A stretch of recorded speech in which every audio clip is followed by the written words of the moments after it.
واضح رہنمائی تمہارے پاس آ چکی ہوئی ہے۔ اب جو کہا جا رہا ہے ایسا ہم نے خود سنا ہے ایک مولوی صاحب سے یہ کہتے ہوئے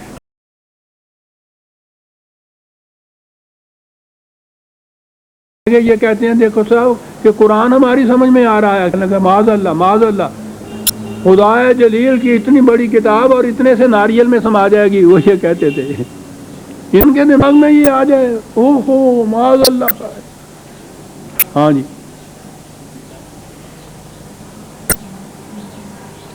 یہ پیجی سی اس نے تجھے پیسے منگے کرو یہ بات، یعنی اندازہ لگائیے آپ کی اس خدا کی کتاب کے من بعد ما تبین لہم الہدی، وہ ایسے واضح انداز میں ہم نے بیچ دیا، اس کے بعد بھی جن کی یہ کیفیت ہے کہ پھر وہ خدا کے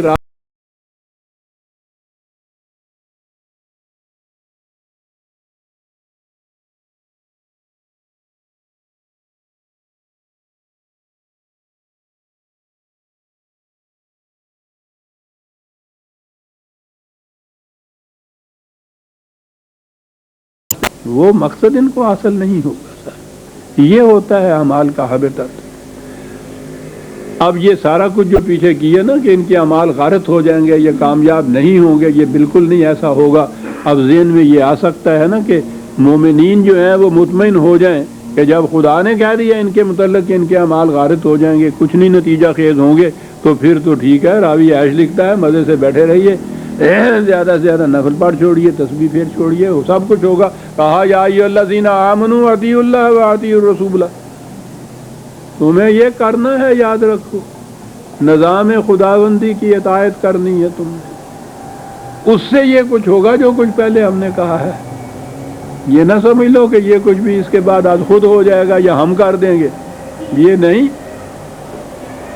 اطاعت میں کسی دوسرے وقت میں یہ عرض کروں گا کہ قرآن میں جہاں بھی اللہ اور رسول کے الفاظ اکٹھے آئے ہیں اور ان کی اطاعت کا ذکر ہے، وہ دو الگ الگ اطاعتیں نہیں ہیں کہ خدا کی اطاعت اور طرح سے اور رسول کی اطاعت اور طرح سے۔ قرآن نے یہ ایک اصطلاح ہے اپنی استعمال کی، وہ نظام جو خدا کا دیا ہوا ہے اور رسول کے ہاتھوں متشکل ہوا ہے، اس لیے اللہ اور رسول دو لفظ اس میں آتے ہیں۔ یہ بات بہرحال ایک بڑی جامعہ سی ہے اور بڑی وضاحت چاہتی ہے، تو میں یہ عرض کروں گا جہاں یہ چیز آئے گی سامنے کہ اس سے مقصد وہ نظام ہے کہ جو اللہ تعالیٰ کے قوانین کے مطابق نبی اکرم صلی اللہ علیہ وسلم نے قائم کیا تھا، اس نظام کی اطاعت اللہ اور رسول کی اطاعت کہلاتی ہے۔ کہا اس کی اطاعت کرو، اس نظام کی، ایسا نہ کرو گے تو وَلَا تُبْطِلُوا أَعْمَالَكُمْ، پھر تمہارا کیا کرایا جو ہے وہ بھی غارت ہو جائے گا۔ یعنی ان کا غارت ہو رہا ہے کہ وہ منافقت برت رہے ہیں، تمہارا غارت ہو جائے گا اگر نظام کے تابع نظام کی اطاعت کرتے ہوئے یہ کچھ نہ کرو گے، اور جب وہ نظام ہی ختم ہو جائے تو اور طلب بات ہے۔ اس صدر اول کے بعد آپ کے یہاں وہ نظام ہی نہیں رہا، اس نے مشروط کیا ہے آپ کے اعمال کو نتیجہ خیز ہونے کے لیے کہ وہ نظام کی اطاعت کی جائے گی جو خدا کے قوانین کے مطابق رسول نے قائم کیا تھا۔ اب اگلی بات آگئی کہ وہ تو رسول تک بات تھی، تو قرآن نے یہ بھی تو کہا ہے کہ ما محمد الا رسول قد خلت من قبلہ الرسل افإن مات أو قتل انقلبتم على أعقابكم، کہ رسول بہرحال اس کی ایک طبعی زندگی ہے، کل کو اگر یہ مر جائے، کل کو قتل کر دیا جائے تو تم یہ سمجھو گے کہ صاحب وہ نظام تو اس کی زندگی کے ساتھ وابستہ تھا، یہ نہیں رہا، نظام بھی ختم ہو گیا۔ کہا جو کوئی یہ کرے گا اور پھر لوٹ جائے گا اپنی پہلی زندگی کے اوپر کہ جہاں نظام نہیں ہوتا تھا، انفرادی زندگی ہوتی تھی، تو خدا کا تو کچھ نہیں جائے گا، تم تباہ ہو جاؤ۔ یہ قرآن میں موجود ہے۔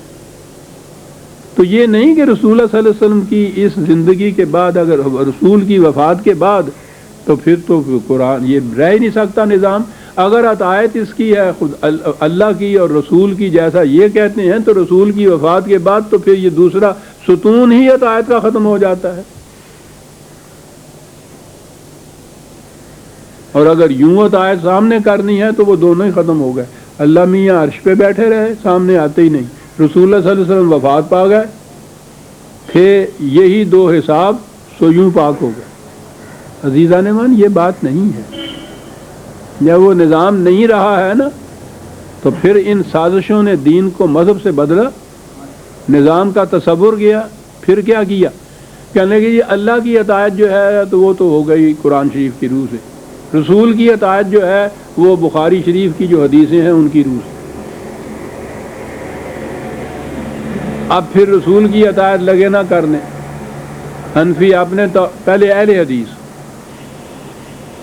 وہ اپنے طور پہ رسول کی عطایت ہے، یہ سب جو کر رہے ہیں وہ اپنے طور پہ، حنفی اپنے طور پہ، شافعی اپنے طور پہ، مالکی اپنے طور پہ، حنبلی اپنے طور پہ. یہ تو چار ہمارے ہاں گئے ہیں، ورنہ تو پتہ نہیں 70-72 تھے. ہر ایک کا دعویٰ یہ تھا کہ ہم رسول کی اطاعت کرتے ہیں. ان سے کہا کہ بھائی اللہ کا بھی تو اس میں لکھا ہوا ہے کچھ، اسے بھی لے آؤ.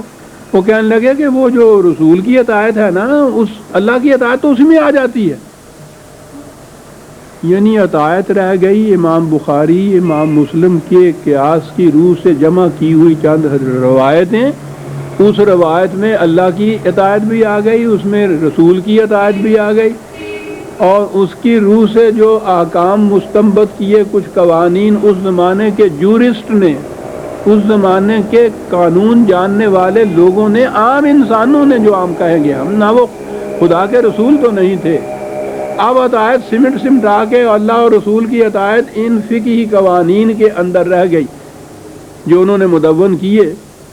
اتنا عرصہ وہ بہرحال وہ تو یوں گم تھے، اب وہ دوبارہ زندہ ہو رہے ہیں. جس کی روح سے میں نے یہ عرض کیا تھا نا کہ ابھی وہ آ رہے ہیں، وہ قصاص کے اور دیت کے احکام. ابھی تو پہلے تو یہ حدود ہی آئے تھے نا کہ جو ٹھپ ہو کے رہ گئے، جن کے متعلق کہا کہ یہ قابل عمل ہی نہیں ہے. خود صدر مملکت نے بھی یہ کہا کہ قابل عمل نہیں ہے. اور اس کے بعد جو آئیں گے وہ آپ دیکھیے گا.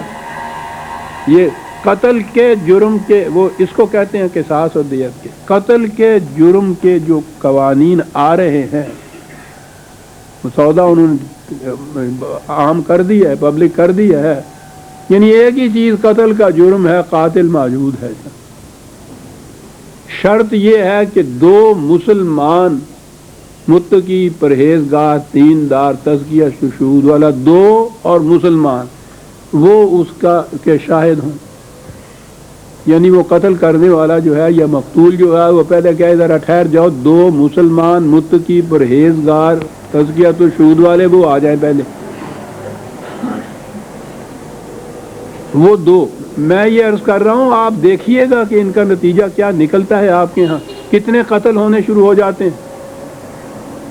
دو مسلمان گاؤں میں عام طور پہ وہ قتل ہوتے ہیں، وہاں وہ قتل ہوئے. یہ ہمارے ہاں کے یہ مسلی اور یہ مسیح یہ عیسائی وغیرہ یہ کام کاج کرنے والے وہاں لوگ ہوتے ہیں، یا اور نان مسلم 10 بھی اگر کیوں نہ ہوں.